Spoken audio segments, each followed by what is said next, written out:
Praise the Lord. Amen. Fún Ọlọ́run tí ò yí padà, Ọlọ́run 1930, Ọlọ́run tó ti bá wa bẹ̀rẹ̀ láti ọjọ́ kìíní títí dé ní ọjọ́ kejìlá. Ǹjẹ́ a gbé ọba àwọn ọba yẹn ga? Hallelujah mẹ́ta àti ariwo ògo mẹ́ta fún Ọlọ́run tí ò yí padà nínú ayé tèmi àti ẹ̀yin. Ọlọ́run tí ò jẹ́ ká fi ìbànújẹ́ bẹ̀rẹ̀ ọdún yìí. Ọlọ́run tí ò jẹ́ ká fi ìbànújẹ́ pẹ̀rẹ̀ oṣù yìí. Tí ò dẹ̀ ní jẹ́ ká fi ìbànújẹ́ parí ọdún yìí. Hallelujah mẹ́ta àti ògo mẹ́ta sí Ọlọ́run yẹn. Hallelujah 1 2 3. Hallelujah, hallelujah, hallelujah. Ògo, ògo, ògo. Bàbá mi, dákun bá mi o. Jésù mi, dákun bá mi o. Ìwọ ló dá mi, má dá mi lásán o. Kí tèmi kó má ṣe ṣòro ṣe. Ta ni mo ní o, ta ni mo mọ̀, ta ni mo lè fọ̀rọ̀ mi lọ? Ta ni mo ní o, ta ni mo mọ̀, ta ni mo lè ké sí o?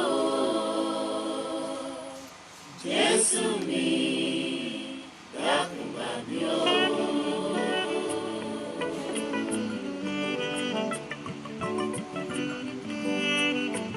God bless you ma, God bless you sir. Mo kí gbogbo yín bẹ ṣe wọlé bọ̀.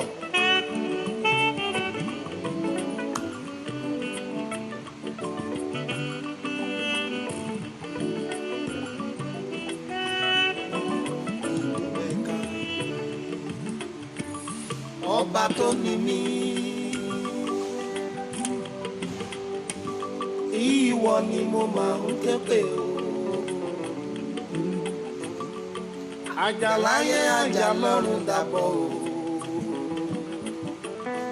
Àkùkọ ìṣàṣẹ́ òye.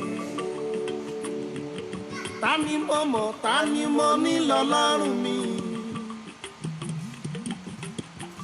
Bí ó ṣe wá tó ní ìgbà ọ̀hún gbanigbani tí ayé ń sáyà. Ohùn Dáfídì láti kọ́lé fọlọ́run. Ó ti ragi, ó dẹ̀ ti ra yẹ̀pẹ̀, ó ti rọ̀kúta. Ṣùgbọ́n máa bá mi sọ pé kò lè ṣeé ṣe. Ó ní Sólómọ́nì ọmọ rẹ̀ la máa fi kó lọ. Mo fi lé ọ lọ́wọ́, bàbá mi mọ́, mo ti fọ̀rọ̀ mi lé ọ lọ́wọ́. Bàbá mi mọ́, mo ti fọ̀rọ̀ mi lé ẹ lọ́wọ́ o. Dàpọ̀ bàbá jẹ́ kí tèmi ṣeé ṣe. Jẹ́ kí tèmi ṣeé ṣe. Ẹ máa bá mi gbé àwọn èèyàn wọlé lórí yìí. Ìwọ lónìí mi ò Ọlọ́run. Bàbá bàbá ò ní sọ pé òun ò mọ òun ọmọ rẹ̀.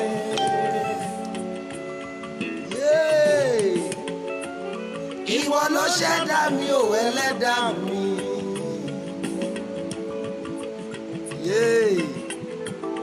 Dàpọ̀ bàbá jẹ́ kí tèmi ṣeé ṣe o. Ẹnìkan máa ṣàmì níwájú Ọlọ́run tí ẹ ò ní ṣòro ṣe.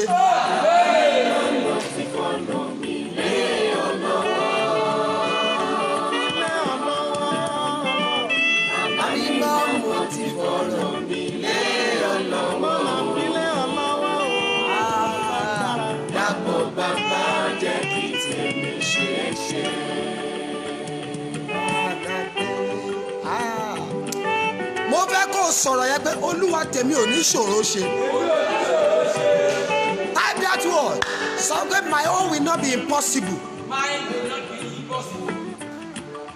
Ọ̀nà mi Mi kò là sí rere, Ọlọ́run mi gbà mí òye. Ìwọ ni mo dìrọ̀ mọ́ o, mo jẹ́ gbàyè pẹ̀lú dínà mi o. Bàbá mi ẹlẹ́dà mi, mọ́mọ́ jẹ́ mi sunkún àsùnwò o. Bá mi ṣe káyé máa yàn mí. bá mi ṣe káyé má ṣe sí tí ò sọ̀rọ̀ mi ò bàbá lágbára. mo fi lé ọ lọ́wọ́. Bàbá mi mọ́ mo ti fọ̀rọ̀ mi lé ọ lọ́wọ́. Mo fi lé ọ lọ́wọ́. Bàbá mi mọ́ mo ti fọ̀rọ̀ mi lé ọ lọ́wọ́. Ìwọ lọ́lọ́gbọ̀n yóò. Dábọ̀ Bàbá jẹ́ kí tèmi ṣe é ṣe.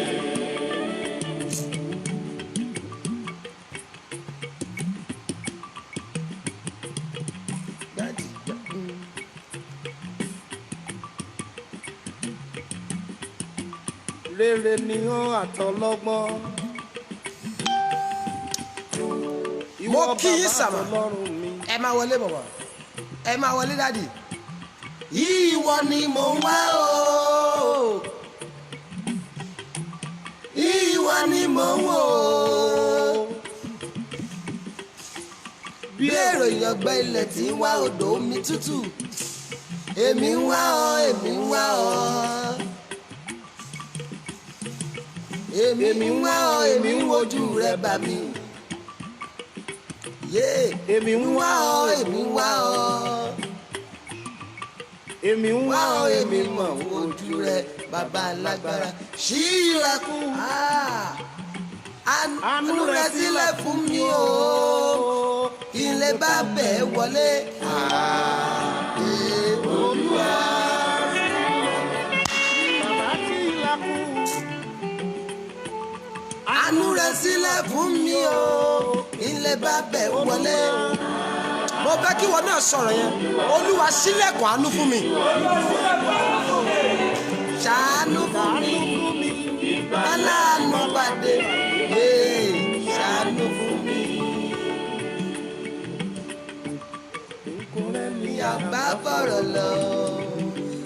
kò sọ̀rẹ́ kò sẹ́bí kò sára. dádì bàbá jáàánú mi ṣe ọ̀rọ̀.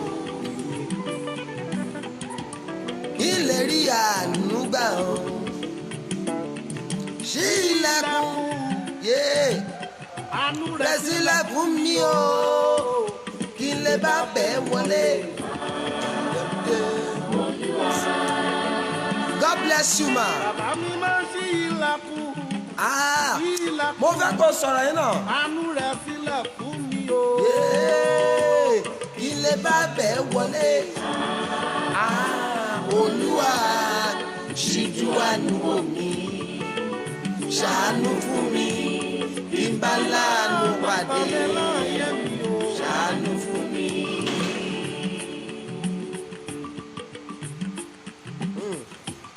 Ìjìnlẹ̀ ìfẹ́ Ọlọ́run àánú o. ibi oyin bá wà lèrà máa ṣàtọ̀ lọ. kíre mi wá mi kàn wá mi rí o. kálánú mọ̀ jìnnà sí mi o. ṣí ilẹ̀kùn. Àánú rẹ sílẹ̀ fún mi o. kí n lè bá bẹ́ẹ̀ wọlé. Olúwa. Alágbára o. ẹ káalẹ́ mà ẹ káalẹ́ sà. ẹ sọ̀rọ̀ yẹn. Àánú rẹ sílẹ̀ fún mi o. Adádì kí n lè bá bẹ́ẹ̀ wọlé o. Olúwa ṣíjú àánú wò mí o. Bàbá ṣàánú fún mi. Ìmọ̀lá mi bàbá láyé mi o. Mo gbàdúrà fẹ́nìkan màsà kí a tó parí oṣù kẹsàn-án yìí kẹjọ yìí lórúkọ Jésù ilẹ̀kùn àánú máa ṣí fún ọ. ẹnìkan dẹ̀ máa ṣàmìsàmà mo wí pẹ̀lú àṣẹ àti agbára Olódùmarè kí oṣù kẹjọ yìí ó tó parí lórúkọ Jésù ilẹ̀kùn àánú ṣí fún ọ. mo ní ilẹ̀kùn àánú máa ṣí fún ọ. mo ní ilẹ̀kùn àánú máa ṣí fún ọ. mo ní ilẹ̀kùn àánú máa ṣí fún ọ. àmìyàndà mo ní ilẹ̀kùn àánú máa ṣí fún ọ. bàbá yẹn ní pé ṣí ilẹ̀kùn àánú rẹ̀ sílẹ̀ fún mi o kí n lè bá bẹ́ẹ̀ wọlé. Olúwa ṣíjú àánú wò mí. bẹ́ẹ̀ ẹnìkan máa ṣàmì kí a tó parí oṣù yìí ilẹ̀kùn àánú ọlọ́run. Mo ní ilẹ̀kùn àánú lórúkọ Jésù ọlọ́run máa ṣí fún ọ. Mo ní ọlọ́run máa ṣí fún ọ. Mo ní ọlọ́run máa ṣí fún ọ. Mo ní ọlọ́run máa dẹ̀ ṣí fún ọ. Ọlọ́run tí ò yí padà lórí gba ọpẹ́ wa. Mo ní ọlọ́run tí ò yí padà lórí ẹ̀mí mímọ́ gba ọpẹ́ wa. Oh my God. Ọlọ́run ọjọ́ kejìlá nínú oṣù kẹjọ. Bẹ́ẹ̀ni ọlọ́run ọjọ́ kejìlá nínú àdúrà yìí ọjọ́ àsọ wípé ṣé olóore ọ̀fẹ́ jùlọ adúpẹ́ lọ́wọ́ rẹ ọba àwọn ọba olódùmarè bàbá mímọ́ ọpẹ́ wa. Olórin yẹn ni pé ẹ̀yin lẹ ṣe yìí.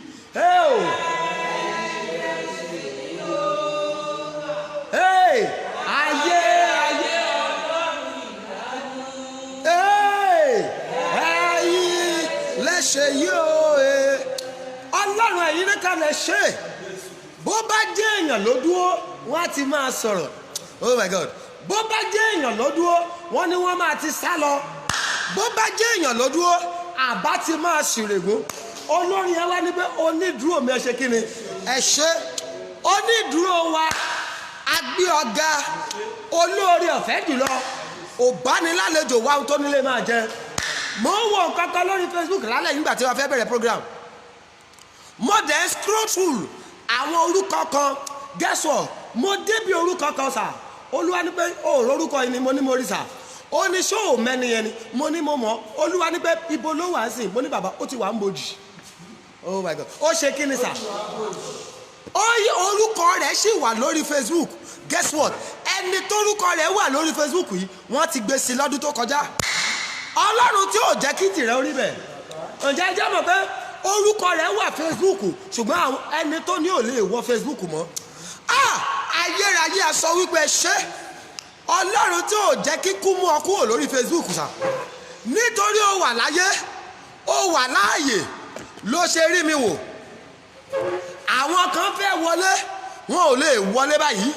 Ọlọ́run tí ò yé padà nítorí ayé rẹ sà, nítorí ayé gbogbo èyí tẹ́ wà online a dúpẹ́ lọ́wọ́ rẹ o. Bàbá mímọ́ olóore ọ̀fẹ́ jùlọ ó yá gba ọpẹ́ wa. Olórin yẹn ni mélòó ní kiro nínú oore tí bàbá ṣe. Mélòó ní kiro ìwọ tó bá mọ̀ máa dúpẹ́ lọ. Orin rẹ̀ máa pọ̀ ojú yanrin. Mélòó ní kiro torí àfi ṣàmà dúpẹ́. Orin rẹ̀ máa pọ̀ ojú yanrin òkun lọ. Dádì mélòó ní kiro àfi. Ọlọ́run tí ò yí padà ẹ gbọ́. Àwọn Yorùbá bọ̀ nú ọ̀rọ̀ wọn wọ́n ní baálé ilé kú ilé dahoro. Oh my God. Ẹ gbọ́ mi sà tí mọ́mì gan bá kú kọ́ ilé náà dahoro. Oh my God. Ẹni tí ń sóúnjẹ tẹ́lẹ̀ ò ní lè sóúnjẹ mọ́. Oh my God.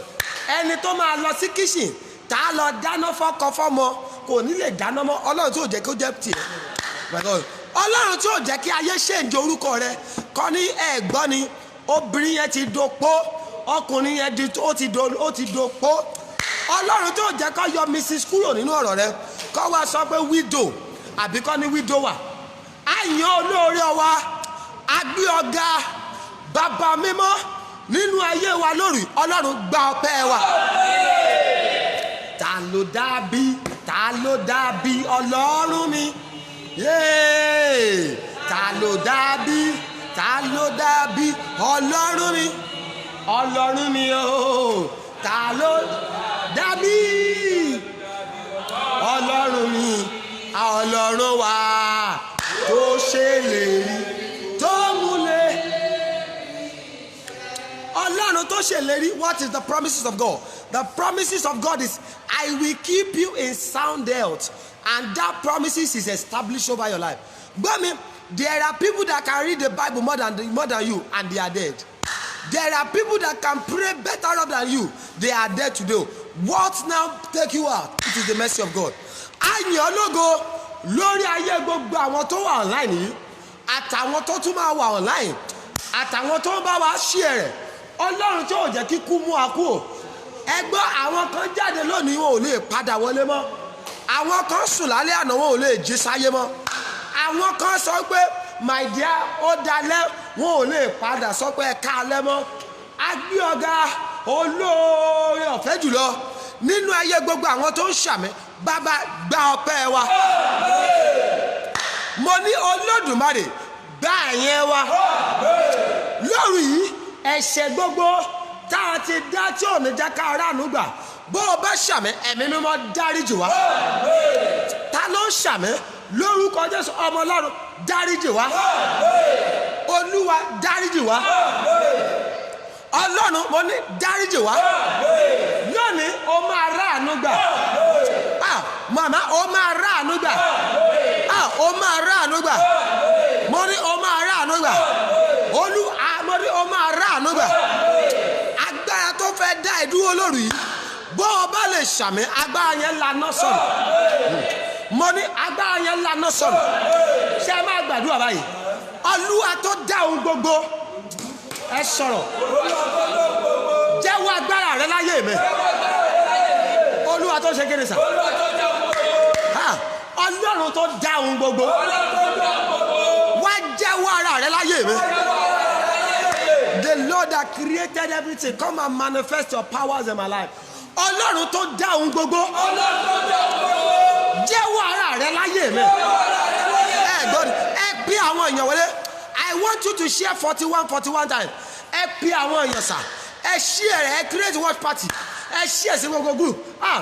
Ó gbọ́ lórí ẹni. Ó ní jẹ́ rí ara rẹ̀. Jẹ́ rí ara rẹ̀ o. Bó ti jẹ́ rí ara rẹ̀ ní yàrá òkè. Jẹ́ rí ara. Ọlọ́run tó dá ohun gbogbo. Adáfún ẹ bó ṣe sọ̀rọ̀. Jẹ́ rí ara rẹ̀ láyé mi. Ọlọ́run tó dá ohun gbogbo. Jẹ́ rí ara rẹ̀ láyé mi. Jẹ́ rí ara rẹ̀ láyé mi. Jẹ́ rí ara nílé mi.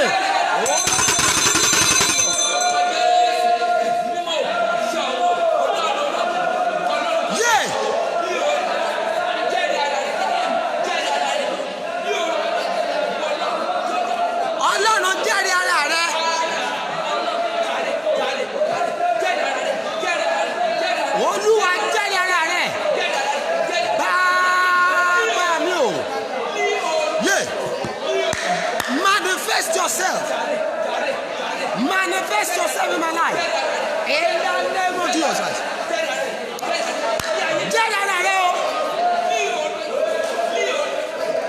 Olúwa jẹ́ ara rẹ.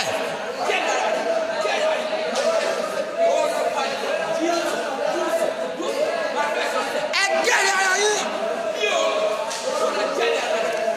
Jẹ́ ara rẹ. Jẹ́ ara rẹ láyé mi.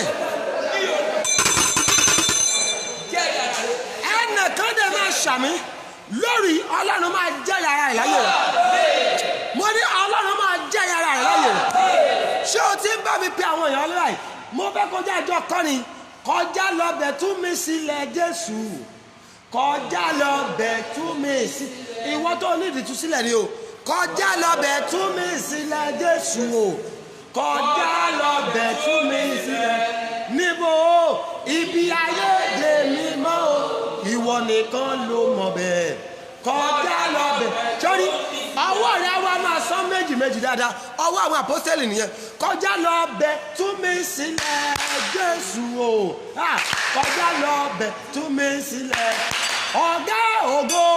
Kọjá lọ bẹ̀ tú mi sílẹ̀ Jésù o. Kọjá lọ bẹ̀ tú mi sílẹ̀.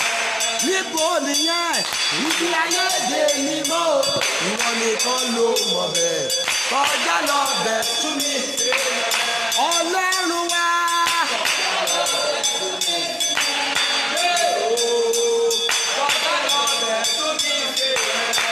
Ọlọ́run tó lágbára. Jésù. Nítorí pé ibi ayé dè mí mọ́ o.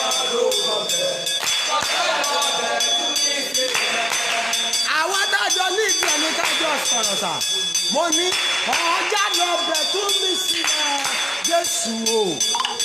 Kọjá lọ́bẹ̀ tú mi sílẹ̀. Kọjá lọ́bẹ̀ tú mi sílẹ̀. Jésù kọjá lọ́bẹ̀ tú mi sílẹ̀.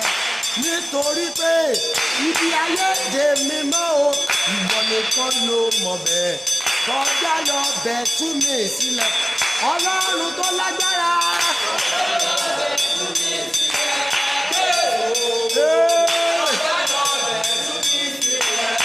Nídìílé bàbá ni. Ìdílé ìyá. Ibi ayé dè mí mọ́ o.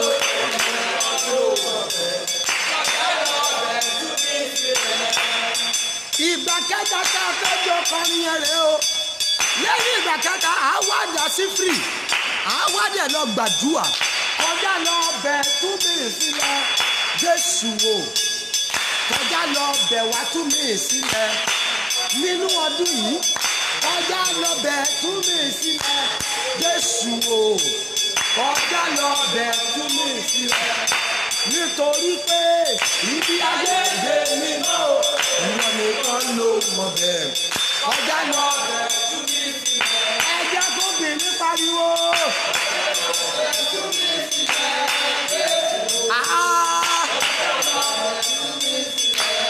Ọkùnrin tó lọ̀rọ̀ yẹn ò dẹ̀ sọ̀rọ̀. Bàbá. Nítorí pé ibi ayé dè mí mọ́ o.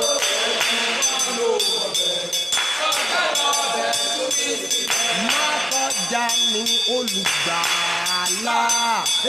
Gbọ́ àdúrà mi. Gbọ́ àdúrà mi o. Bá tí wọ́n bá fẹ́ lòdì. Ìran máa ṣe kọjá. Ẹ pariwo Jésù bàbá. Jésù. Jésù ọmọ Ọlọ́run. Gbọ́ àdúrà mi. Gbọ́ àdúrà mi o. Bá tí wọ́n bá fẹ́ lòdì. Ẹlòmíràn o.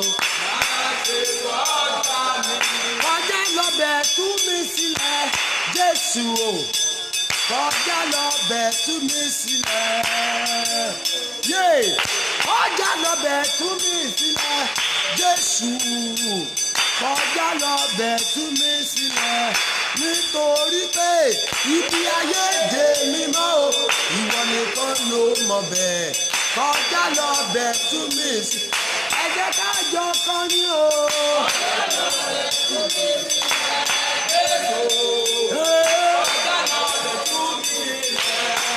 Ẹ tú mi sílẹ̀. Ọlọ́run wa. Bàbá. Ibi ayé dè mí mọ́ o. Kọjá lọ́bẹ̀ tú mi sílẹ̀. Kọjá lọ́bẹ̀ tú mi sílẹ̀. Kọjá lọ́bẹ̀ wá tú mi sílẹ̀. Ibi tí wọ́n dè mí mọ́. Ibi tí wọ́n dè wá mọ́. Nídìílé bàbá wa ní.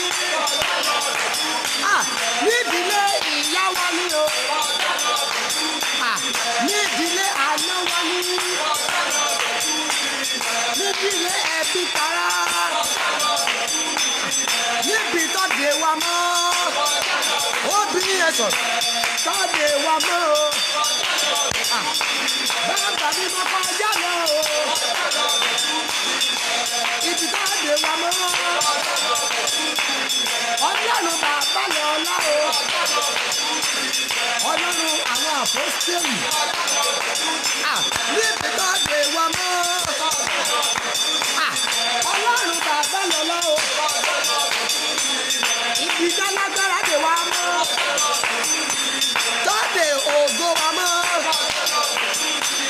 Tó dè àṣeyọrí mọ́. Níbi tó dè wá mọ́. Níbi tó dè wá mọ́.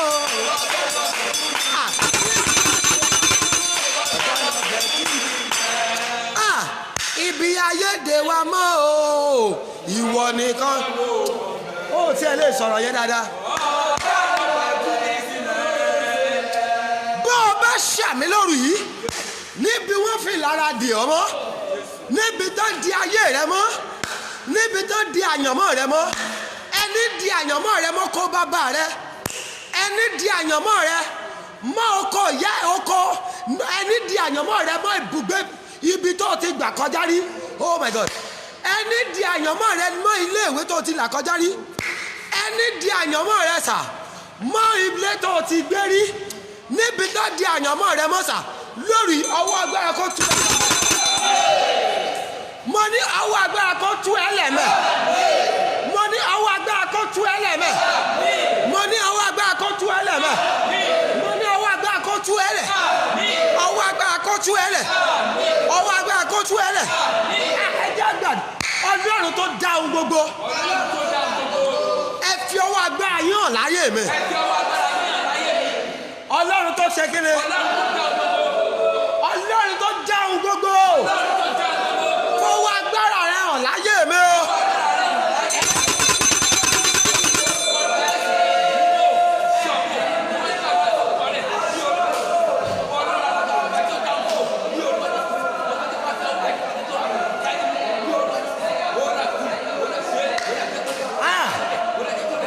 ọlọ́run tó dá ohun gbogbo fọwọ́ agbára rẹ hàn láyé mi nínú ayé mi nínú ayé ẹ̀yà nínú ayé àwọn ọmọ mi ẹ fi ọwọ́ agbára yàn.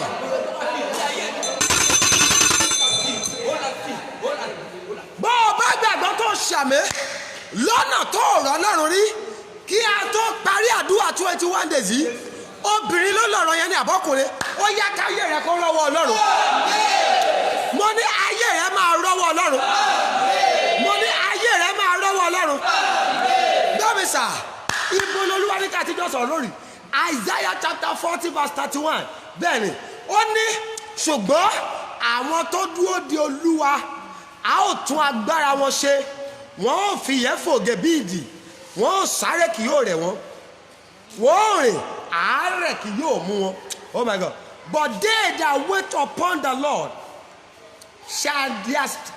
the Lord shall renew their strength. They shall mount up with wings as eagle. They shall run and they will not be weary. And they shall walk and they shall not faint. Àwọn tó dúró de Olúwa. Oh my God. Kí ni ọ̀rọ̀ yẹn sà? Bẹ́ẹ̀ni, dúró de Olúwa. Kí ni mo pè é? Wait upon the Lord. Isaiah chapter 40 verse 31. Àwọn tó dúró de Olúwa. Àwọn tó dúró de Olúwa. Àwọn tó dúró de Olúwa.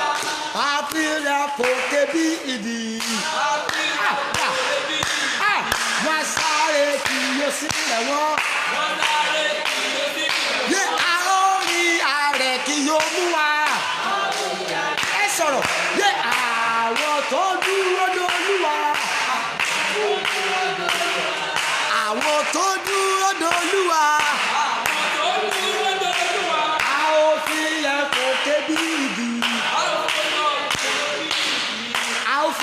Fòkè bí idì.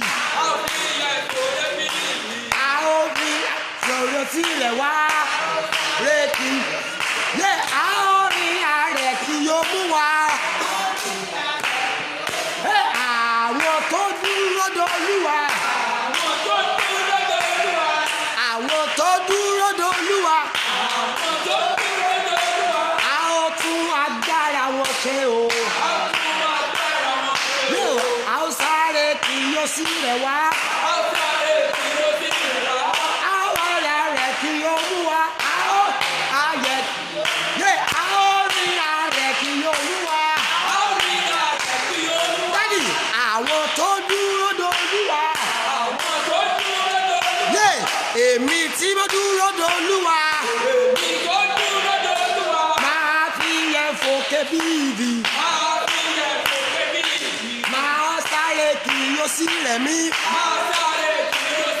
A ó rí ààrẹ kí Olúwa. A ó rí ààrẹ kí Olúwa. A ó rí ààrẹ kí Olúwa. A ó rí ààrẹ kí Olúwa.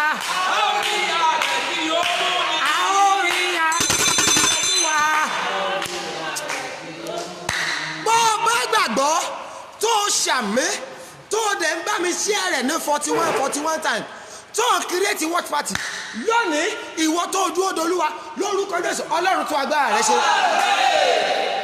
Mo ní Ọlọ́run máa tún agbára rẹ ṣe. Oh my God. Mo ní Ọlọ́run máa tún agbára rẹ ṣe. Kí ni mò ń bá wa sọ̀rọ̀ lé lórí? Dúró di Olúwa. Wait upon the Lord. Ẹ ló gbọ́ mi sà. Àìlè dúró di Olúwa ti kó bọ́ pẹ̀lú pẹ̀lú mi. Oh my God. Àìlè ṣe kí ni sà? Gbọ́ mi sà. Note, not where you are going that is important, but who is taking you there. Kì í ṣe ibi tó ń lọ ló ṣe pàtàkì, ṣùgbọ́n ẹni tó mú ẹ lọ. Oh my God. Ọ̀rọ̀ yẹn ò yé yín. Ẹ gbọ́ mi sàmà, ẹ pé àwọn èèyàn wọlé sà. God bless you. Let me tell you, it is not where you are going that matters, but who is taking you to where you are going. Kì í ṣe ohun tó o fẹ́ jẹ́ ló ṣe pàtàkì, ṣùgbọ́n ohun tó o fẹ́ ẹni tó fẹ́ mú ẹ jẹ́ ohun tó yẹ kó o jẹ́ òun ló ṣe pàtàkì. Ẹ gbọ́ kankan ni nínú ọ̀rọ̀ Ọlọ́run 2 Timothy chapter 4 verse 10 ó ní Démà kọ̀ mí sílẹ̀. 2 Timothy chapter 4 verse 10 ó ní Démà kọ̀ mí sílẹ̀ nítorí ó fẹ́ràn ayé ìsinsìnyí. Démà forsake me because he loved the world, he loved the things of this world. Bẹ́ẹ̀ni, let me tell you, àwọn tí ò lè dúró dolúwa kí ló máa ṣẹlẹ̀? What happens to their life? Àwọn tí ò lè dúró dolúwa, number one, they will enter into wrong marriage. Oh my God. Àwọn tí ò lè ṣe kí ni? Àwọn tí ò lè dúró dolúwa, wọ́n á ṣe ọkọ fẹ́. Ọ̀rẹ́ àwọn ọ̀rẹ́ mi ti fọ́kọ o, èmi ò tí ì fọ́kọ. Tó o bá ṣọ́ra, wàá padà lọ ṣe ọkọ lọ́dọ̀ ẹ, wàá lọ ṣe ìyàwó lọ́dọ̀ ẹni tó ti níyàwó mẹ́ta. Nítorí pé kí ni? Kò lè dúró dolúwa. Let me tell you sir, má rò pé ọjọ́ ti lọ lórí rẹ̀. Oh my God. Ẹ máa bá mi pín àwọn èèyàn wọlé. Ṣẹ́ẹ̀rì ẹ̀yin tẹ́ ń ṣí rẹ̀ bí n bá tiẹ̀ súre fún yín, Ọlọ́run àwọn bàbá mi súre fún yín. Gbogbo ẹ̀yin tẹ́ ń ṣí rẹ̀ yìí lórúkọ Jésù ayé yín máa dìde. Ẹni tí ò lè dúró dolúwa, number one aspect lẹ́ máa rí tẹ́ máa rí inú ayé wọn, they will enter into a wrong marriage. Let me tell you, anybody that won wrong marriage, 75% of their life is terminated. 75% of their life is what? Ó ti wà destroyed. Má wò pé àwọn ọ̀rẹ́ mi ti ṣèyàwó, àwọn ẹ̀ta àjọjẹ́gbẹ́ wọ́n ti bímọ, èmi ò tí ì má rí débi pé màá bímọ. Hello, fara rẹ balẹ̀, dúró de Olúwa. Let me tell you, wọ́n rí ọjọ́ iwájú rẹ ni o. Mo ti rí èèyàn kan sà, àìlè dúró de Olúwa, wọ́n sọ fún pé ọmọbìnrin yìí fara balẹ̀, ó ní dádì ọjọ́ tí ń lọ lórí omi. Ọjọ́ tí ṣe kí ni? Ọjọ́ tí ń lọ lórí mi. Guess what? Ẹ̀jẹ̀ jẹ́ mọ̀ pé ọmọkùnrin ó dẹ̀ disguise, ó dẹ̀ fẹ́. Ọmọkùnrin ṣe kí ni? Ó disguise, ó fi ọmọbìnrin, ó disguise, ọmọkùnrin ẹ̀dẹ̀ di ọ̀ṣà ní ṣọ́ọ̀ṣì. Fún odidi ọdún mẹ́wàá, wọ́n tún bi ọmọbìnrin léèrè, ṣé o ti gbàdúrà? Ó ní mo ti pray, it is the will of God. After 10 years, ẹ̀jẹ̀ jẹ́ mọ̀ pé ọjọ́ tí wọ́n ṣe wedding tán, ọjọ́ tó ṣe kí ni? Alẹ́ ọjọ́ tó ṣe wedding tán nígbà tó máa délé, ọmọkùnrin bá ní pé sista Rọ́mọkẹ́ pẹ̀lẹ́ o, ṣé àlàáfíà ni o? Okay, bá lọ sí abẹ́ ẹ bá lọ sábẹ́ bẹ́ẹ̀dì wa yẹn, ẹ gbé nǹkan tó wà ń bẹ̀ jáde. Nígbà tó máa gbé jáde, ó gbé ẹni jáde, ó ní èwo lélẹ́yìí, ó gbé àgé jáde. Nígbà tó máa parí ẹ̀, ó dẹ̀ fún tẹ̀síbí, ó ní pé látòní lọ, mọ́mì ẹ̀ lọ ṣọ́ọ̀ṣì mọ́. Ó ṣe kí ni? Ẹ̀ lọ ṣọ́ọ̀ṣì mọ́. Nǹkan ẹ̀sìn tá a máa padà ṣe lélẹ̀. Ọmọkùnrin yẹn fi ẹ̀tàn fẹ́ nítorí ọmọbìnrin yẹn ò lè dúró. Ó wò pé no, I am already late for marriage. Then let me tell you, it is better to be late than to enter a wrong marriage. Bẹ́ẹ̀ni ọkùnrin náà á pẹ́ kó tó á wò pé no, àwọn àbúrò gbogbo àwọn àbúrò mi ló ti fẹ́ yàwó, èmi ò ti fẹ́ yàwó. Tó bá máa pẹ́rọ padà lọ fẹ́ yàwó, á lọ fẹ́ ẹni tó máa ba ògo ọjọ́ iwájú rẹ̀ jẹ́. Nǹkan tó kó bá Samson nìyẹn. Àìlè dúró wọ́n ti sọ fún hello, má lọ fẹ́ yàwó nílẹ̀ àjòjì. Ṣùgbọ́n ní pé no, what are you talking about? Èmi fẹ́ lọ fẹ́ yàwó mẹ́ o, ó padà fẹ́ yàwó mẹ́. Ògo ọjọ́ iwájú ẹ̀yẹ sà, ọmọbìnrin yẹn dẹ̀ bàjẹ́. Ẹnìkan máa ṣàmì, èmi ò mẹ́ni tó lọ̀rọ̀ yẹn. Ọkùnrin ní ẹni àbóbìnrin tó ṣìgbéyàwó wọ̀. Bẹ́ẹ̀ ni mo rí ọkùnrin kan sà, obìnrin ni mo mọ̀ dáadáa, ọkọ ẹ̀ dẹ̀ sọ fún, ó sọ lójú, ó sọ fún ìyàwó ẹ̀, ìyàwó yẹn ló wá sọ fáwa, ó ní ọkọ òun sọ fún òun pé láíláí kì í ṣojú ayé òun ló máa ṣe lówó jù òun lọ. Kí ló sọ yìí? Ó ní kì í ṣojú ọkọ ló sọ fún ìyàwó ẹ̀ báyìí. Ọ̀pọ̀lọpọ̀ yìí náà lẹ́ ńlá sí, you are passing through such a situation. Ó ní gbàgbé ẹ̀ kì í ṣojú ayé òun ni wọ ìyàwó òun máa ṣe lówó jù òun lọ. Ó dẹ̀ rẹ́ńdà obìnrin yẹn useless. Ẹ wá wo ibi tó lágbára sí, ìyàwó ọkọ yẹn ti wá kú ṣùgbọ́n iṣẹ́ ibi tó ti ṣe sínú ìyàwó ó wà mẹ́. Obìnrin yẹn ní ó ní iléeṣẹ́ ńlá ṣùgbọ́n lónìí ó ti padà dẹni tó ń ta súwìtì. Ẹnìkan máa ṣàmì márẹ́jì tó wọ̀ tó wá da ayé rẹ̀ rú, ọkọ tó o fẹ́ tó lò ní dìde mọ́, ìyàwó tó o fẹ́ tó lò ní ṣàṣeyọrí mọ́. Bó o bá ṣàmì iṣẹ́ ibi tó ṣe lára rẹ̀, Ọlọ́run àwọn apọ́sítélì lórúkọ Jésù ó yẹ kó bà iṣẹ́ yẹn jẹ́.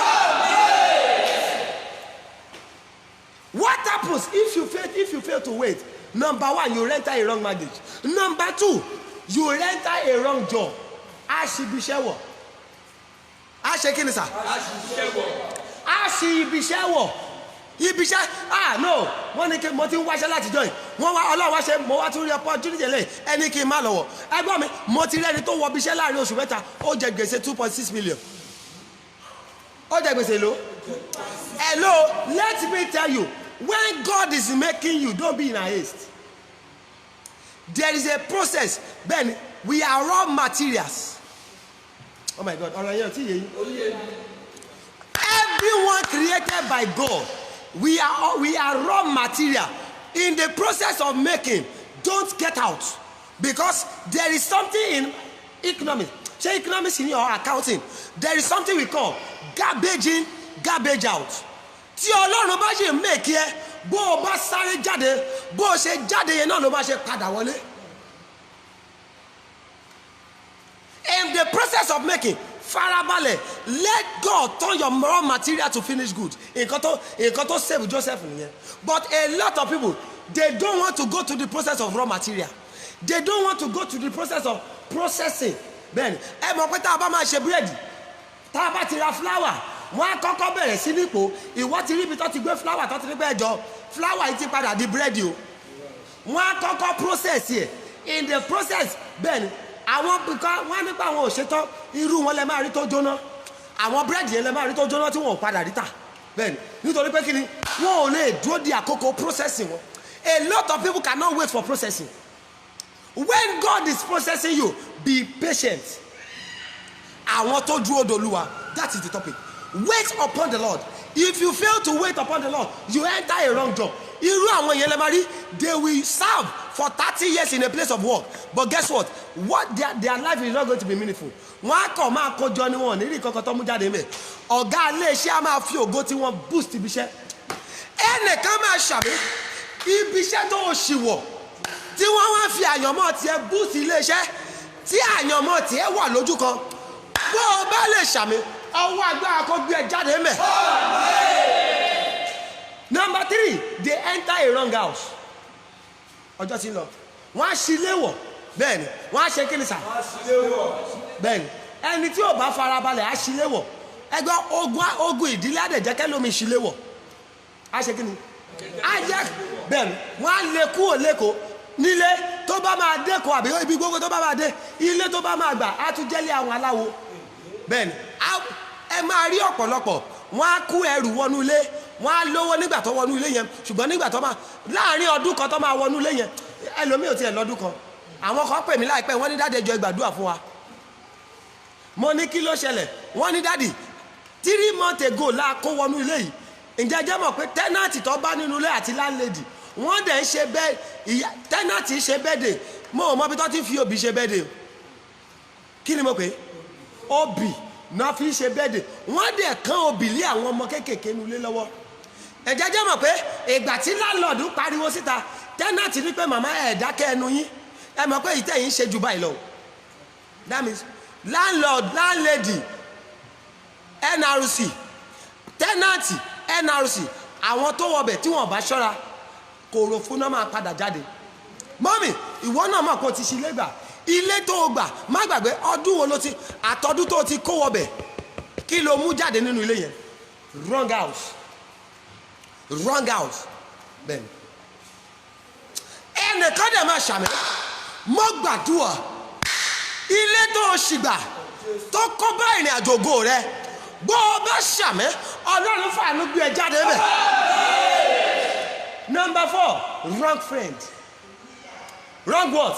Wrong friend. Wọ́n á ṣe ọ̀rẹ́ yàn wọ́n á yan ọ̀rẹ́ gẹ́gẹ́ wọ́n á sẹ́ndì ọ̀rẹ́ sí wọn wọn ò ní mọ̀ pé ọ̀tá náà sẹ́ndì wọn sí wọn gẹ́gẹ́ bí ọ̀rẹ́ á súnmọ́ wọn á máa bá ẹ wọlé á máa bá ẹ jáde wàá wò pé no this is my friend a bosom friend ó ní mọ̀ pé gbogbo àṣírí ayé rẹ tó ń sọ fún yẹn gbogbo ẹ̀ ló ń calculate ó fẹ́ bà tèèyàn jẹ́ ni ó fẹ́ ṣe kí ni oh my God bó o bá lè ṣàmì jẹ́ kí n jẹ́ kó mọ̀ gbogbo ẹni tó súnmọ́ ẹ bí ọ̀rẹ́ ṣùgbọ́n tó jẹ́ pé ọ̀tá rẹ ni wọ́n lórúkọ Jésù ọlọ́run máa tún àṣírí ẹ̀ mo ní ọlọ́run máa pín níyà ẹ lọ́ọ́ jẹ́ kí n jẹ́ kó mọ̀ kankan lónìí no glory that will come without a tribulation kò sí ògo tí ò sí ìlàkọjá oh my God ẹ gbọ́ kò sí ògo there is no glory without a tribulation bẹ́ẹ̀ni there is kò sí bó ṣe máa jẹ́ kó wá mọ̀ sá bí ògo rẹ bá ṣe pọ̀ tó bẹ́ẹ̀ ni ogun tó máa jà máa pọ̀ tó orí tẹ́ ẹ bá dé báǹkì wọ́n máa ń pe àwọn ibìkan ní strong room ẹ rí i pé ìwọ ti dé báǹkì rí tó wá ní pé kọ́kọ́rọ́ strong room ó wà lọ́wọ́ cashier kò lè sí lọ́wọ́ cashier bẹ́ẹ̀ni wọ́n mọ̀ ọwọ́ alágbára kan ní báǹkì ló máa wà bẹ́ẹ̀ni ẹni pé wọ́n máa dábàá débẹ̀ wọ́n á ní pé where is the bank manager wọ́n mọ̀ pé ọwọ́ bank manager ní kọ́kọ́rọ́ strong room máa wà bẹ́ẹ̀ ló ṣe rí sà mọ́mì bí ògo tó o bá gbé wáyé bá ṣe tó bẹ́ẹ̀ni ìlàkọjá rẹ máa ṣe tó bẹ́ẹ̀ni ògo rẹ ló bí ogun o ẹ jẹ́ kí n jẹ́ kẹ́ mọ̀ bẹ́ẹ̀ni Jésù gan tó jẹ́ olùgbàlà kó tó di olùgbàlà wa lónìí ẹ rí nǹkan tó là kọjá ni oh my God kí a tó máa fọ orúkọ rẹ̀ gbàdúrà lónìí orúkọ Jésù ẹ̀sà go and watch the passion of Christ kì í ṣe original nìyẹn o bẹ́ẹ̀ ni ó kàn jẹ́ preamble of what Jesus passed through go and watch it ẹ wo nǹkan tí Jésù là kọjá kó tó wá di ẹni tí gbogbo ayé ń pọ orúkọ rẹ̀ lónìí bẹ́ẹ̀ ló ṣe rí sà kò sí bó ṣe máa là kò sí bó ṣe máa wọnú ògo tí ò ní là kọ́kọ́ kọjá ẹjọ́ bá tilẹ̀kùn yẹn kò sí bó ṣe máa wọnú ògo sà tí ò ṣe kíni tó ò ní là kọkọjá bẹ́ẹ̀ ni bí ògo bá dẹ̀ ṣe pọ̀ tó bẹ́ẹ̀ ni ogun ẹ̀ ṣe máa ń pọ̀ tó the bigger your glory bẹ́ẹ̀ ni the bigger your battle ẹ jẹ́ kí n jẹ́ kí n wá mọ̀ kọ́kọ́ let me tell you your battle ground is your training ground your battle ground is your what is your training ground ẹgbẹ́ mi gbà mí Ọlọ́run máa ń mọ̀ọ́mọ̀ fi ogun jà á mọ̀ọ́mọ̀ gba ogun láàyè nínú ayé èèyàn ó lè máa wo pé kí lè lè tún sọ báyìí kí ni bàbá dúdú yìí tún sọ hello ta ló gba ogun láàyè nínú ayé Jóòbù God bless you Ọlọ́run ní pé Sátánì pé hello Ọlọ́run pé ṣé òòrùn àyànfẹ́ mi ni Jóòbù ẹni tó jẹ́ àyànfẹ́ mi tó dúró dé Ọlọ́run Sátánì ní pé ṣèbí tó ló kọ́fà ẹni gbà mí láàyè nínú ayé rẹ̀ Ọlọ́run náà ṣe kí ni okay má worry go into his life ṣùgbọ́n mo fún ẹni kankan o gbọ́dọ̀ fọwọ́ kan ẹ̀mí ẹ̀ ṣùgbọ́n ẹ má gbàgbé àwọn ọmọ rẹ̀ 10 lọ sí gbogbo ohun tó ní lọ sí sà so let me tell you during your testing time bẹ́ẹ̀ ni Ọlọ́run máa ń fààyè gbà láti groom ẹ dẹ̀ jẹ́ kí n jẹ́ ká ẹ mọ̀ nǹkan kan sà let me tell you this today Ọlọ́run máa mọ̀ọ́mọ̀ gba ogun láàyè kó o lè wá sọ́dọ̀ òun nítorí tí o bá wá sọ́dọ̀ òun bó o bá lọ méèkì ẹ̀ láì mọ Ọlọ́run sà ìrọ̀rùn ni àjẹ́ máa fẹ́ pààyàn jẹ ìrọ̀rùn ni kí ni sà ìrọ̀rùn ni ogun máa borí èèyàn so gbogbo ìlàkọjá yẹn Ọlọ́run kí ló dé Ọlọ́run mọ̀ọ́mọ̀ jẹ́ kó wá dínà nínú òun o bẹ́ẹ̀ni Ọlọ́run kí ló ṣẹlẹ̀ bí mo ṣe ń gbàdúró tán bí mo ṣe kí ló dé pé bí mo ṣe ń gbàdúró tán bẹ́ẹ̀ lógun mi pọ̀ tó hello God is grooming you God is preparing you for a brighter future rí ni Anna was an example gbogbo ọdún ló lọ sílò rí agan ní sà ṣùgbọ́n wọn kò mọ̀ wípé Ọlọ́run groom ẹ̀ nítorí wòlíì àgbáyé tó máa tara rẹ̀ jáde. Nígbà tó máa bímọ ńkọ́, ẹ rí ọmọ tó kọ́kọ́ tara rẹ̀ jáde ní Prophet Samuel. Ẹjọ́ tí ò bá la ìkọ́kọ́ yẹn kọjá, tí ò bá dúró dolúwa, ẹjọ́ ǹjọ́ máa bí ọmọ tó máa wà recognize nínú Bíbélì. Wọ́n ní 1 Samuel 2 Samuel. Nítorí pé kí ni sà? Ó dúró dolúwa. Mọ́mì, má rò pé ò tí ì lọ́kọ́ sí, farabalẹ̀. Ọlọ́run pèsè ọkọ tiẹ̀ lẹ̀ fún ọ ni o. Ọkọ tọ́lọ́run pèsè fún ọ, ó lè jẹ́ sẹ́nétọ̀ o, ó lè jẹ́ president sà, ó lè jẹ́ gọ́vnọ̀. Ọlọ́run pèsè rẹ̀ lẹ̀ fún ọ, ó lè jẹ́ olé èèyàn ńlá kan ló máa bá pàdé. Bẹ́ẹ̀ ni, má rò pé ò tí ì bímọ. Mọ́mí, mo níròyìn ayọ̀ kan fún ọ. Bó o bá lè dúró dolúwa, ọmọ tó máa tara rẹ̀ jáde, ọmọ tó máa shake generation ni, tó máa shake ìjọba òkùnkùn, tí wọ́n máa ní pé ta ló bírú ọmọdé tó yẹ pé àti early age lọmọ yẹn á ti máa lapa ni. Farabalẹ̀ tó o bá ti lè dúró dolúwa. Ọ̀pọ̀lọpọ̀ èèyàn ló wà lè dúró dolúwa lónìí. Olúwa kí ló dé, ṣé mi nìkan lógún ń jà ni? I am tired of this battle. I don't think I can wait. Why? Am I the only one? Mo ti ń gbàdúrà for 10 years. Mo ti ń wojú Olúwa for 10 years. Mo ti ń wojú Olúwa for 5 years. Hello, forget about it. Wait upon the Lord. Ọjọ́ tọ́lọ̀ bá máa ṣẹ́kù rẹ̀ dẹ̀ nígbà wẹ́rẹ́ ní sà. Ẹ gbọ́ mi. Mo mọ obìnrin kan sà nínú ìjọ wa ń bíbá ni. Ọdún yẹn ti pẹ́ sọ̀hún kọ́bìnrin yẹn ó tó padà lọ sílùú òkè. Ẹ sà, ó wojú Olúwa fún wọn títí débi pé ó dọ́dọ̀ babaláwo ló máa ra ẹdìyẹ tútù, á dẹ̀ gbé sínú omi, á fi sílẹ̀ fún ọjọ́ méje. Wọ́n á pa adìyẹ yẹn, wọ́n á sọ sínú omi, á dẹ̀ fi sílẹ̀ fún ọjọ́ méje. Wọ́n ní lẹ́yìn ọjọ́ keje á wá máa lọ mọmi inú ẹ̀. Wọ́n ní pé tìdí lá máa ṣe kí ni? Ogun tó jẹ́ kó o ṣì léwọ̀, ogun tó jẹ́ kí o máa ṣe ohun tí ò yẹ kó o ṣe. Ọlọ́run àwọn bàbá mi dà nínú ayé gbogbo ẹ̀yin tẹ́ ẹ ṣàmì lóru yìí, tẹ́ẹ̀dẹ̀ ń ṣí ẹ̀rẹ̀ lórúkọ Jésù. Ogun yẹ kó fa ayé rẹ lẹ̀. Mo ní ogun yẹ kó fa ayé rẹ lẹ̀. Mo ní ogun yẹ kó fa ayé rẹ lẹ̀.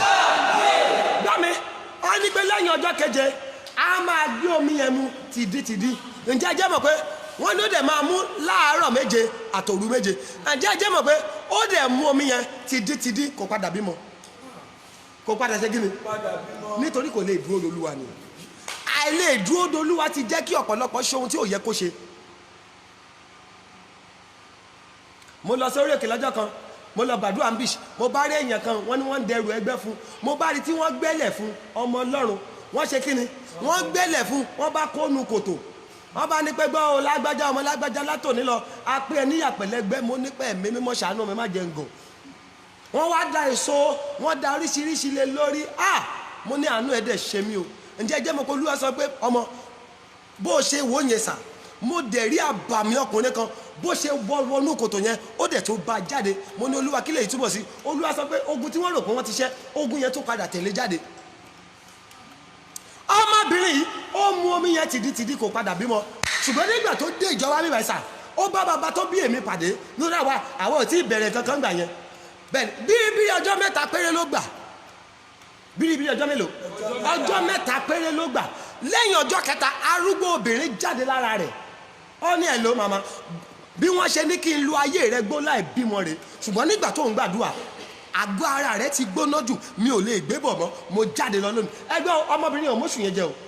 Nígbà tó máa kọ́kọ́ bímọ, ó bí ìbẹ́ta láàkọ́kọ́. Ó ṣe kí ni? Ó bí ìbẹ́ta lákọ̀ọ́kọ́. Bẹ́ẹ̀ni, nígbà tó máa padà bímọ lẹ́lẹ́kejì, ó padà tún bí ìbẹ́ta sà. Ó ṣe kí ni? Ẹ má jẹ́ tàn yín jẹ, ẹ̀mẹ́ta ló padà bí ìbẹ́ta. Ẹjọ́ láàrin 20 years ó lè bímọ 9. Bẹ́ẹ̀ni, Ọlọ́run ni ohun ẹ̀gbọ́n kan ni. Bíbélì sọ pé I will restore unto you the years the locust and the cacao. If God is going to make a restoration, ohun tó sọnù lọ́dún méje ó lè dá padà láàrin oṣù mẹ́ta. Ẹnìkan máa ṣàmì Ọlọ́run ìdápadà, Ọlọ́run tó dá tí obìnrin yìí padà, Ọlọ́run ìyá àbẹ́ta níjọ́ wọn ni tó ń fún ní ọmọ 9 láàrin ọdún 5. Bó o bá gbàgbọ́ tó ṣàmì, ìyanu tó máa dá ohun rere tó ti sọnù padà láàrin oṣù 3. Bó o bá lè ṣàmì lórúkọ Jésù, ìyanu yẹn lókèétì ẹ. ìyá àbẹ́ta là ń pè o ẹjẹ́ mọ̀ lónìí àwọn ìbẹ́ta àkọ́kọ́ ìkan ti di sójà ìkan ti di navy àwọn ìbẹ́ta gà yẹn ìkan ti di sójà báyìí ìkan ti di navy mi ò mọ̀ nǹkan tí àwọn ìtókùn mi ti ẹ̀ mọ́ bí tọ́wọ́ àwọn wọ́n ti di géńdé gan tí ò ṣe kékeré nítorí pé ó padà àìlè dúró dolúwa rẹ̀ ó jẹ́ kó ṣe kíni kí ayé rẹ̀ kó rí oríṣiríṣi ǹgbọ́n nígbà tó padà dúró dolúwa kan ó ní testimony. ẹ̀yin náà I am begging you tonight dúró dolúwa no matter your circumstances forget it. kí ló máa wá ṣẹlẹ̀ sá ẹgbẹ́ o there is nothing that has a beginning that does not have a end. kò sí nǹkan tó ní ìbẹ̀rẹ̀ tí kì í lópin. ẹgbẹ́ mi gbogbo ọdún tí Rúbẹ́nì fi ń ru ẹ̀gún kiri ẹ̀gún tí Jacob fi gún ọdún kan ó máa ń rù kiri ṣùgbọ́n ìwọ ló mọ̀ ẹ̀gún yẹn padà di tọ̀nú ayé rẹ̀ lọ́jọ́ tó pàdé Mósè. after 2,800 after so many years ẹ̀gún yẹn padà dìtọ̀ nínú ayé tiẹ̀ Ọlọ́run padà ṣẹ́gun ó padà ṣẹ́ ogun ẹ̀gún yẹn nínú ayé rẹ̀ lọ́jọ́ tó pàdé Mósè nítorí ó dúró Olúwa. gbọ́bìsà kò sí nǹkan tó níbẹ̀rẹ̀ mà tí ò lópin fún ẹni tó bá dé dúró Olúwa lọ́rọ̀ bẹ́ẹ̀ ni fún ẹni tó bá lè ṣe kí ni tó ọ̀nà owó náà fi lè gbà dúró Olúwa. number 1 5 way out for you to wait upon the Lord. number 1 fear the Lord bẹ̀rù Olúwa. kí ni mo pè é the Bible says the fear of the Lord is the beginning of wisdom. ìbẹ̀rù Olúwa ní ìpilẹ̀ṣẹ̀ ọgbọ́n. ẹgbọ́n mi ẹni ò bá lè dúró de Olúwa tí ò bá bẹ̀rù Olúwa àwọn wòlíì èké á fi máa jẹun. ẹgbọ́n mi there were sometimes tí ẹ pé àwọn àbúrò mi gan ló ń bẹ̀ mí pé prophet ẹ lọ ṣe online program kò wù mí kí n ṣe ṣùgbọ́n mo ní ẹjẹ́ lọ gbàdúrà torí mo ti ṣe é rí ṣùgbọ́n nígbà tí mo rí oríṣiríṣi lórí Facebook mo yá padà pé ó bẹ́tà jẹ́ ìjókòó nínú yàrá kí n máa gbàdúrà ju pé kó máa kó gbogbo wa mọ́ nítorí bẹ́ẹ̀ bá rélé ó gba 1 million lọ́wọ́ èèyàn láti ṣe kíni mo máa sọ ẹni ò bá lè gbàwé àtàdúrà jọ máa pè mí torí mi ò mọ nǹkan míì àwẹ̀ àti àdúrà lọ́lọ́run babalọ́lá fi fáwọn baba tó bí àwa lọ́mọ àwẹ̀ àtàdúrà yẹn náà fi wá ọmọ ọdún kan làwa wà tá a ti ń gba àwẹ̀ àtàdúrà. màá gbọ́ ìránṣẹ́ Ọlọ́run gba 300,000 mo gbọ́ lọ́jọ́ kan wọ́n ní pé ìránṣẹ́ Ọlọ́run ní kí èèyàn kan lọ ná pósí wá iye tó bá ti pe pósí yẹn fún ẹni ó máa kówó rẹ̀ bọ̀ bó o bá ti kó wá síṣọ́ á jẹ́ pé ò ní kú mọ́. ǹjẹ́ jẹ́ mọ̀ kó dẹ̀ ná pósí ó dẹ̀ padà kówó fẹ́ nìyẹn. ìbẹ̀rù yẹn gangan ló wà nínú ọkàn mi. nǹkan tí ò dùn mí kí n kọ́kọ́ ṣe nìyẹn o ṣùgbọ́n nígbà tó Olúwa ní pé ọmọ lọ ṣe èmi á rán ẹ sáwọn tó yẹ kí n rán ẹ sí wọ́n á dẹ̀ gbà tú sílẹ̀ nípa rẹ̀ nítorí mo ṣe padà ṣe torí mo rí pé 80% àwọn tó wà on Facebook gbogbo ẹni smọ́tì ẹ lọ mọ́wọ́ wá ẹ lè ṣe gbàkọ̀ wá jọ kéèyàn orúkọ rere ó sọ̀dù wúrà òun fàdákà lọ ilé sọmí dẹ̀ dùjòyè lọ torí ẹ̀ mo ṣe tẹ́lẹ̀ ìbẹ̀rù Olúwa àìní bẹ̀rù Olúwa ló jẹ́ kí ọ̀pọ̀lọpọ̀ ìránṣẹ́ Ọlọ́run kọ́ di yahoo lórí ẹ̀rọ alátagbà báyìí a lot of people báyìí wọ́n tó bá ti wá rí ẹ lórí Facebook ara wọn lélẹ̀ ṣùgbọ́n later tí wọ́n bá mo rí èèyàn kan tó pè mí lọ́jọ́ kan ní dáàdì I don't know you are different nígbà tí mo kọ́kọ́ wo mo ti wo pé ara wọn ni ìgbà tó wá pè mí tájọ́ sọ̀rọ̀ oṣù kìíní ó ní bàbá tí yín yàtọ̀ ó wá ṣe ń ṣàlàyé pé ẹ̀sà mo ti ra òróró 100,000 lọ́wọ́ èèyàn kan rí lọ́wọ́ ìránṣẹ́ Ọlọ́run òróró táwa ń gbàdúrà sí ní wọ́n á ra èlò náà ta góyà náà bóyá 450 naira báwa bá dẹ̀ ti gbàdúrà sí máa mú lọ láyà tàlàáfíà kí ìyanu lọ máa ṣẹlẹ̀ láyé rẹ ni àyèyàn kan dẹ̀ ra ìránṣẹ́ Ọlọ́run kọ̀ dẹ̀ ó dẹ̀ ta fẹ́yàn kan ní 100,000 naira nítorí kíni ǹjẹ́ jẹ́ mọ̀ pé ẹni yẹn padà ló kò sí ìyanu nítorí wọn ò ní ìbẹ̀rù Olúwa ẹ̀ ló mọ́mì dádì gba ìbẹ̀rù Olúwa láàyè nínú ọkàn rẹ the fear of the Lord is the beginning of wisdom bó o bá ti ní wisdom ẹ̀yàn kankan ò lè tàn ẹ́ mọ́. The Bible says wisdom is the principal thing in all thy doings get wisdom. bó o bá ẹni bá dẹ̀ ti bẹ̀rù Ọlọ́run sà dandan ni kò ní Ọlọ́run á yọ̀ǹda ọgbọ́n rẹ̀ fún ọ. kí ni ìkejì nítorí ọjọ́ ti lọ ẹ má bínú ọjọ́ ti lọ lórí yìí o bóyá Ọlọ́run fẹ́ jẹ́ ká sọ̀rọ̀ lórí yìí ni kò fẹ́ jẹ́ ká bẹ́ẹ̀ kò ní jẹ́ ká máa fi gbogbo ọjọ́ gbàdúrà kí ọ̀rọ̀ má wáyé bẹ́ẹ̀ Bíbélì ní pé ó kọ́ wa ní ọ̀rọ̀ rẹ̀ ìbùkún ni fún olùṣí ọ̀rọ̀ rẹ̀ bẹ́ẹ̀ kò ní jẹ́ ká máa gbàdúrà Olúwa máa bọ̀ ká ṣe wà nínú òṣìṣà ká ṣe wà nínú ẹ̀gbin kí ayé wa má nítumọ̀ dandan ni àdúrà ò lè gbà sá bí ayé èèyàn bá ṣe wà nínú rádaràda bí ayé rẹ̀ ò bá fògo fọlọ́run àdúrà ò lè gbàsà. Kí ni ohun ìkejì? Hold on to his word. Ẹ di ọ̀rọ̀ rẹ̀ mú. Kí ni ọ̀rọ̀ rẹ̀? Ó ní má tẹríba fún òkùnkùn. Definitely Ọlọ́run ní má tẹríba fún òkùnkùn. Bẹ́ẹ̀ ni number 2 Ọlọ́run ní pé ó kó èmi ni Ọlọ́run owú. Bẹ́ẹ̀ ni o ò gbọ́dọ̀ sí pẹ̀lú mámọ́nì. Ohun tó o bá ti gbéga ju Ọlọ́run lọ ó ti di òòṣà fún ọ sá. Ẹ má gbàgbé I will pray into your front. Mo kò tiẹ̀ sádùúrà lórí. Ẹ jẹ́ àjọ gbọ́rọ̀ yẹn. Tó bá wá dọ̀la ọjọ́ tó kọ àlè máa wá gbàdúrà ṣùgbọ́n ọ̀rọ̀ Olúwa fẹ́ jẹ́ ká gbọ́ lórí. Màá gbàdúrà sínú oṣù yín, màá dẹ̀ fún yín ní àdúrà tẹ́ máa gbà lọ́la Thursday. Ẹ gọ̀ get ìwé àti báyìí ròyìn sílẹ̀. Hold on to the word of God. Ẹ di ọ̀rọ̀ Ọlọ́run mú. Gbàgbọ́ pé Ọlọ́run ló olùpilẹ̀ṣẹ̀ àti aláṣẹ pé ìgbàgbọ́. Di ọ̀rọ̀ rẹ̀ mú. Ó ní ìwé yìí kò gbọ́dọ̀ kúrò ní ìwé òfin. Joshua chapter 1 verse 8. This book of the law must not depart from you. Meditate on in it day and night. Ẹ̀yin mélòó lẹ́ ń ka ọ̀rọ̀ Ọlọ́run? Àìlè ka ọ̀rọ̀ Ọlọ́run ló jẹ́ kí wòlíì máa tàn ẹ́ jẹ. Ló jẹ́ kó iná máa rí pé hello màmá bí mo ṣe ń wò yín ogun yìí le gan ṣùgbọ́n tá a bá ọmọ mi kan bá mi sọ̀rọ̀ lónìí ó ní èèyàn kan sọ pé Monday 9/9 náà parí iṣẹ́ ayé òun dà ìyẹn tí 2030 ó ní wọ́n wá sọ pé tóun bá máa bọ́ tóun ò bá ní kú wọ́n á ra àbálẹ̀ kinní kan ara kinní kan ara kinní kan nígbà tó bá máa ra ó nígbà tóun ṣe gbogbo calculation yẹn ó jẹ́ 100,000.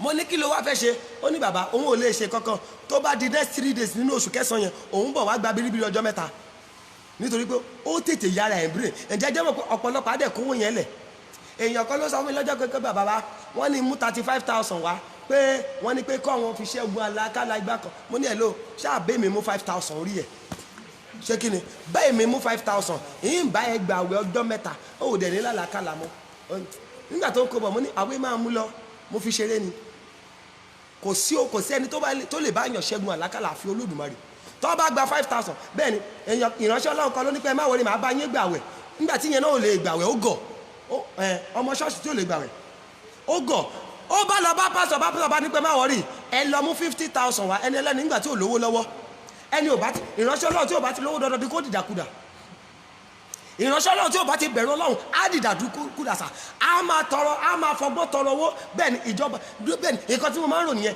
ọjọ́ kan mo máa ń rò pé tí èèyàn tó bá dọ̀la téèyàn bá jí mọ́kọ́ àbí tí Jésù bá dé wà wá fàyè ìbà ọ̀run jẹ́ lórúkọ Jésù àtẹ̀mí àtẹ̀yìn ní fàyè bọ̀ ọ̀run jẹ́ bẹ́ẹ̀ ni ẹjẹ́ àjọ gbọ́ràn yẹn lórí bẹ́ẹ̀ ni kí n gbàdúrà ṣe sọ yín ká lọ sùn láyọ̀ àtàláfíà tó bá wá dọ̀la a lè wọnú àdúrà ọ̀gàn o ṣùgbọ́n ẹjẹ́ àjọ gbọ́rọ̀ kọ́rọ̀ yẹn lè tú wá sílẹ̀ pásítọ̀ bá gba 50,000 naira ẹ̀yin ọmọ Ọlọ́run ǹjẹ́ ẹjọ́ mà mẹ́mbà tó bá torí ẹ̀ gbàwẹ̀ nígbà tó máa dàárọ̀ ọjọ́ kejì ó lálàá kan nígbà tó ó máa sáré pé dáàdì àwọn aráabí ti tún dé o àlá tí mo láre aago 6 àbọ̀ nígbà tó máa délé dáàdì tí ó gọ̀ bàbá sàlá àti míìkì ni dáàdì ipò pọ̀ ọlọ́màjàgọ̀ ni dáàdì ṣe kí ni ó bá mú sandin irú sandin àti bọ́tà tẹ́mi máa ń like sandin àti bọ́tà ó yí pọ̀ ó fi mílò tẹ́ ó wá ń jẹ búrẹ́dì sí nígbà tó ó bá ká dáàdì mọ́ bí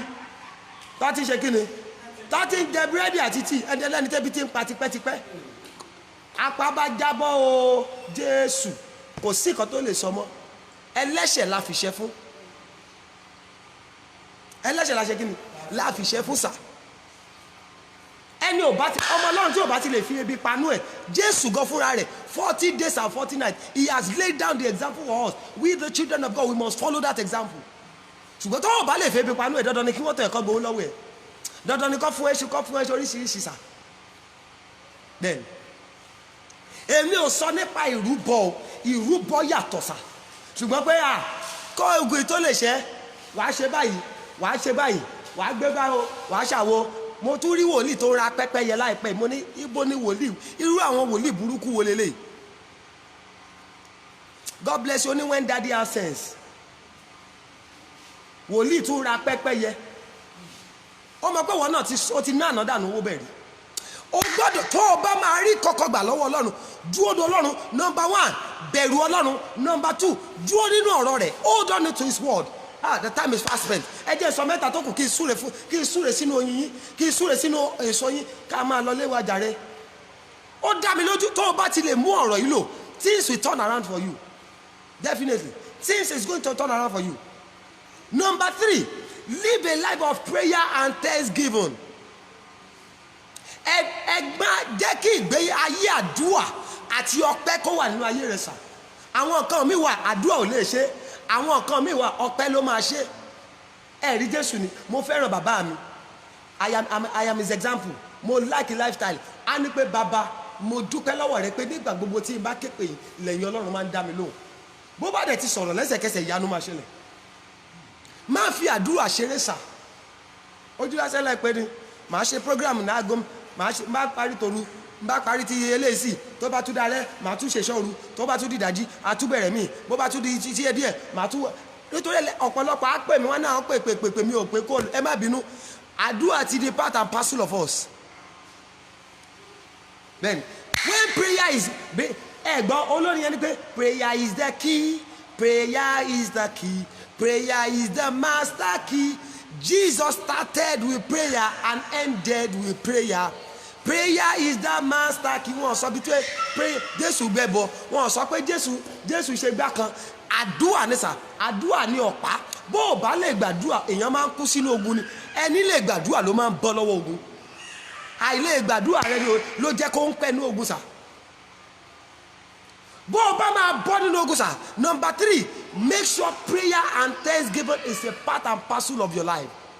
Máa dúpẹ́ ẹ̀rí nígbà tí ogun yẹn dé sà wọ́n ní èlò Olúwa ní pé ẹ̀yàn àwọn akọrin síwájú ọ̀rọ̀ yẹn dàbí pé àwọn tó fẹ́ lọ bá àwọn ológun sìn wọ́n fẹ́ lọ jagun báyìí kọ́ wá ní pé ẹ̀yin kwaya ẹlẹ́jà mú kwaya worldwide ìyẹn kwaya Prophet Joshua prayer broadcast ẹ mú wọn pọ̀ mọ́ kwaya redeem ẹ jẹ́ apapọ̀ mọ́ MFM ẹ jẹ́ apapọ̀ mọ́ ti àwọn CAC ẹ jẹ́ kọ́ fọ́ọ̀mù mass choir àwa máa wá wà àwọn akọrin kọ́ wà wájú àwọn tó gbébọn kọ́ wà lẹ́yìn tó bá sọrú ẹ̀ fún ẹ̀ sìn wá wò pé àfìgbà tọ́lọ́run ti padà lẹ́yìn bàbá yìí kò mọ nǹkan tó ń sọ mọ́ but God knows what he's talking about.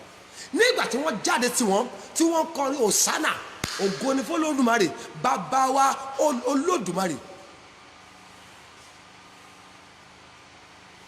Bẹ́ẹ̀ni kí ló wá padà ṣẹlẹ̀ Bíbélì sọ nǹkan sà ó ní pé wọ́n fi ogun ẹ̀yìn wọ́n dẹ̀ bẹ̀rẹ̀ sí ní para wọn. Ẹnìkan máa ṣàmì pẹ̀lú àṣẹ Olódùmarè gbogbo ẹni tó dínà mọ́ ọ iye ọwọ́ tó dínà mọ́ ọ lórúkọ Jésù ó yẹ kó máa ṣe ara wọn. Bẹ́ẹ̀ni wọ́n ṣe kí ni wọ́n fọwọ́ ara wọn ṣe wọ́n dẹ̀ ń para wọn nítorí pé wọ́n jẹ́ kí ọpẹ́ àti àdúrà kó jẹ́ bẹ́ẹ̀ni kó jẹ́ ìgbésí ayé wọn. Number 4, have an unshaken faith. Ní ìgbàgbọ́ tí ò ṣe kí ni tí ò lè yẹ̀. Then ìgbàgbọ́ tí ò lè ṣe kí ni the Bible says faith is the substance of things hoped for, the evidence of things. Let me tell you tó o bá nígbàgbọ́ ìyanu ò lè ṣẹlẹ̀. Ìgbàgbọ́ ni ìjẹ́rìísà tó o bá nígbàgbọ́ pé ẹ má wọrí ṣé mi ẹ̀yin wò mí pé mi ò tí ì bímọ ni mo máa padà bímọ tó máa dẹ gọ́vnà orílẹ̀-èdè gọ́vnà Èkó mo máa padà bímọ tó máa rúùlù yín nídìílé yìí mo máa dẹ̀ padà bímọ ìbejì máa tara mi jáde pẹ̀lú ìgbàgbọ́ because you have said it sir it's good to become a testimony. Tó o bá gbàgbọ́ pé ẹ ṣì ń wò mí báyìí ni ṣé mi ò tí ì ní mọ́tò lẹ́ni ṣùgbọ́n ẹ má wọrí láìpẹ́ láì jìnnà màá máa fún àwọn èèyàn ní mọ́tò dandan ni ó máa ṣe.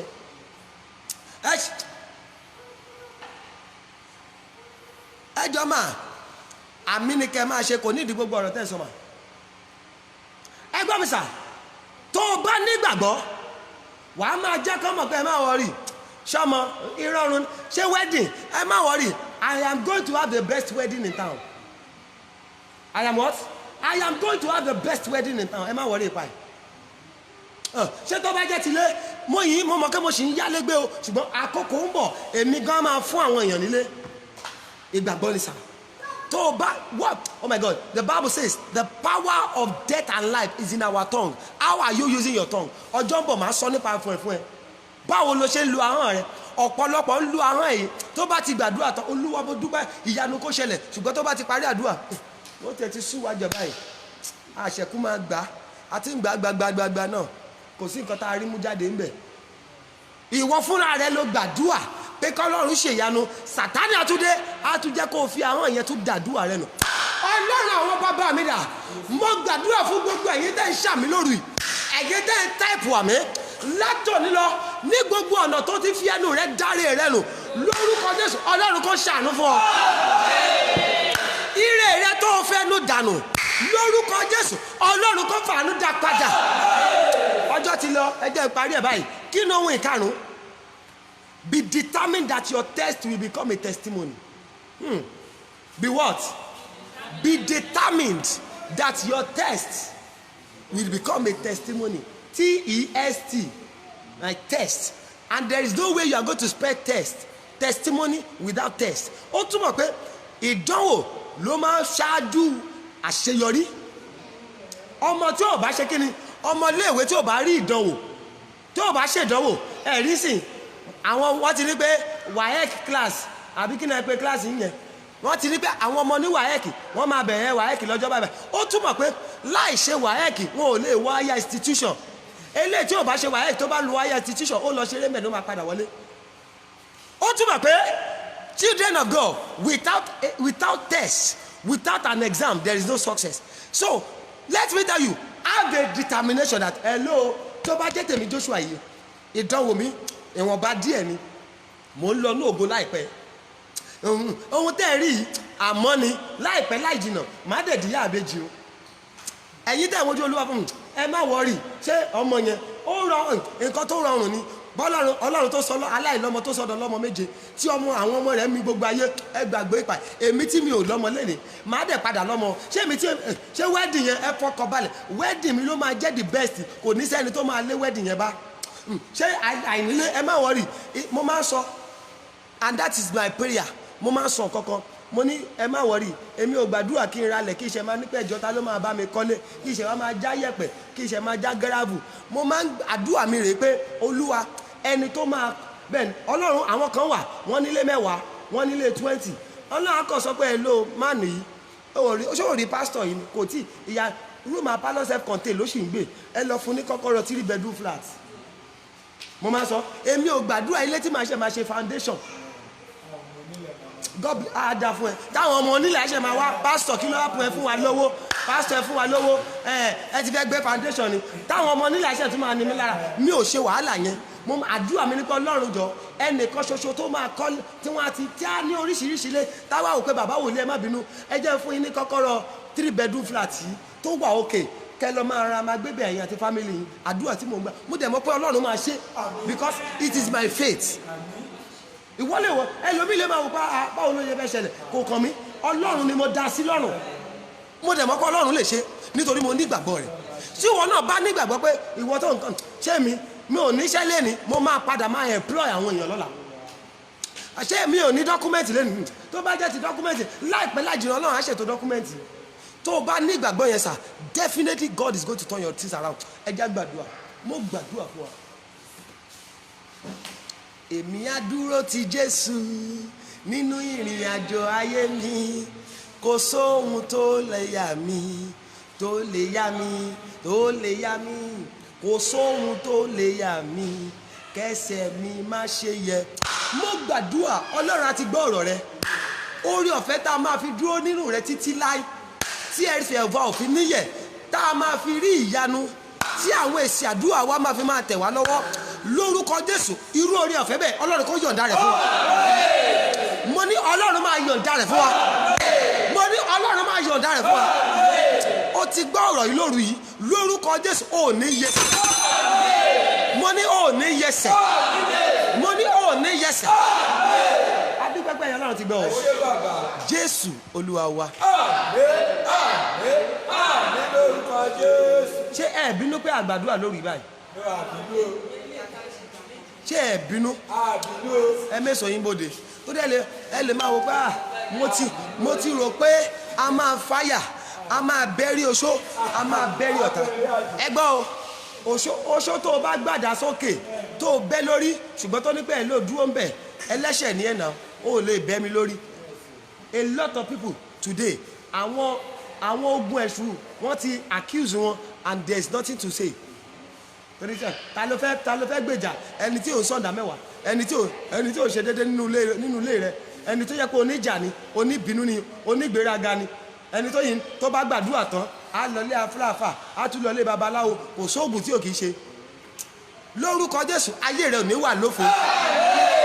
ẹ̀yin mọ́mí and daddy online ṣé ẹ bínú pé àgbàdúrà lórí báyìí torí mo mọ̀ kẹ́ máa wò pé prophet Joshua aládùúà ni wọ́n ṣe ọ̀rọ̀ náà tún wá bá wa sọ lórí báyìí.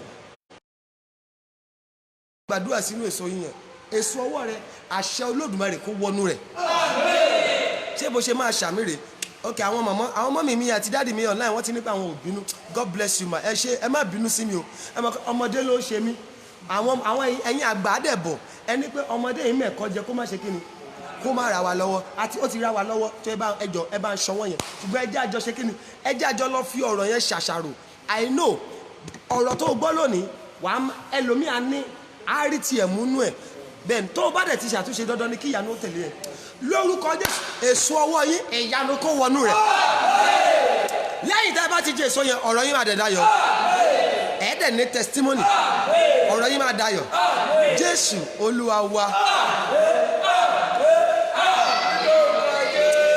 God bless you sir, God bless you ma. Are you with your Bible? Ẹ ṣé gan ni mo tẹ̀ jẹ́rìí yín wọ́n nípa àwọn òbínú ayé yín ti dára jàre ẹ mú Bible yín jáde ẹ jẹ́ àjọ kọ àdúrà tọ̀ lálẹ́ Thursday Psalm 118 ṣẹ́rí ẹ̀yin tẹ́ wà ní kánú possible kí n bá ti pè lẹ́ẹ̀kan kí n má jẹ́ kẹ́ gbọ́ tó kù ní kò bá dùn Psalm 118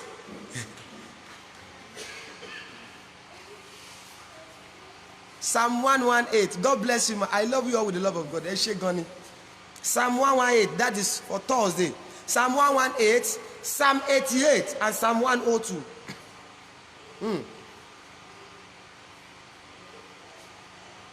Psalm 118 Psalm 88 and Psalm 102 àdúrà tẹ́ máa gbàre Olúwa bí agbára ìdílé tó dá mi dúró wó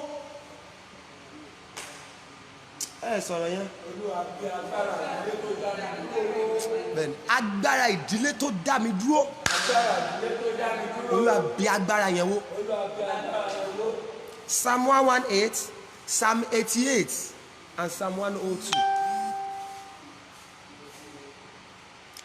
God bless you ma God bless you sir Olúwa bí agbára ìdílé tó Olúwa bí agbára ìdílé tó dá mi dúró wó Oh Lord every power every family powers that have stagnated my life Lord pull them down Olúwa ṣe kí ni sir pull them down every family powers every family covenant that have made me stagnant Lord pull them down by fire then egba lọ́la lọ́jọ́ Thursday so Thursday I will give you that on Friday I will give you that on Saturday I mean aṣa fún màá fún títà Sunday ṣá ọjọ́ Sunday màá fún gbogbo ẹ̀ náà then and don't forget thank you so much for watching tonight lórúkọ Jésù ọ̀rọ̀ tá a gbọ́ lónìí ó máa bí ìyanu láyé wa. I've said it in English. Oh Lord, put an end to every family powers that held me stagnant, that is holding me stagnant. Terminate every family powers that is holding me stagnant. Terminate such powers. You will read those psalms and pray with it. God bless you, sir. By this time next week, by God's grace, we are going to be at the mountain. So, àdúrà wa ṣì continue. Join me online tomorrow. 8 p.m. Nigerian time. If today is your first time of watching us, subscribe to my YouTube channel, Prophet Joshua Oni. And mo fi àkókò ìdúpẹ́ lọ́wọ́ gbogbo ẹ̀yin tí Ọlọ́run ti ń lò. Lórúkọ Jésù, ayé yín máa dìde o. Ẹ ó dẹ̀ máa rà àánú gbà. Ọ̀rọ̀ yín máa dayọ̀. Ẹ ṣé gan ma. Ẹ ṣé gan sà. I will be expecting you all. Okay. Prayer request yìí lórúkọ Jésù ó máa di testimony. Ọ̀rọ̀ wa máa dayọ̀. Ọ̀rọ̀ wa máa dayọ̀. Gbogbo ọ̀rọ̀ ẹ̀bẹ̀ àdúrà tẹ́ kọ síbẹ̀ lórúkọ Jésù gbogbo yín pátá ẹ máa ní testimony. A ò ní gbàgbàdànù àdúrà. Adúpẹ́pẹ́ yìí ti lọ́run ti gbọ́. Jésù Kristi Olúwa wa. Kí ni ọ̀rọ̀ tá a máa sọ gbẹ̀yìn o? Èmi lẹ̀rí kan. Èmi Joshua lẹ̀rí kan. God bless you sir. I love you all. I will see you tomorrow by God's grace. 8 p.m. Nigerian time. Do have a lovely night. It's 08039462147. It's 08039462147. Ẹ̀yin kan wà mo ti dá yín mọ̀ irú ẹ̀yin WF Naomi àti àwọn màmá wa gan. God bless you. Good night. Mi ò ti dá yín mọ̀. God bless you all.